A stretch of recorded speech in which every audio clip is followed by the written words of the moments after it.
With the United States Air Force proposing to retire its fleet of Rockwell International B-1B Lancers and Northrop Grumman B-2 Spirits as the new Northrop Grumman B-21 Raider comes online, one intrepid B-2 pilot has started a campaign to save at least of the 20 remaining stealth bombers for posterity.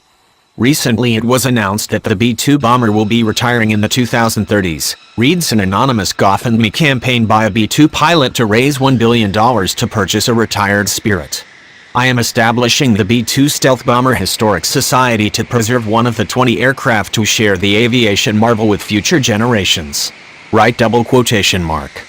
The Air Force formally announced its decision to eventually retire the B-1 and B-2 on February 12 during the rollout of the fiscal year 2019 budget proposal. As part of our decisions presented in the FY19 President's Budget, the Air Force will update the B-52 bomber fleet and fund development of replacement engines, Air Force Secretary Heather Wilson said. We will also continue necessary B-1 and B-2 modifications to keep them relevant until the B-21s come online. Right double quotation mark. For the Air Force, while the B-2 remains its most capable bomber, it makes sense to retire the aging Spirit when the Raider comes online. There are only 20 remaining B-2s in the Air Force fleet. The small fleet size means that it takes the Air Force an inordinate amount of time, money and people to maintain the venerable jet, even without dealing with the aircraft's stealth coatings. Indeed, this fact is immediately apparent when one looks at the mission-capable rates of the B-2 versus the B-52. The venerable B-52 has a mission availability rate of roughly 80% while Spirit languishes at roughly 50%. Basically, only 10 stealth bombers are flyable at any given time. Moreover, it is a pain to upgrade the B-2, and much of its electronics hardware is obsolete and manufacturers are reluctant to supply the small production batches needed to sustain the fleet.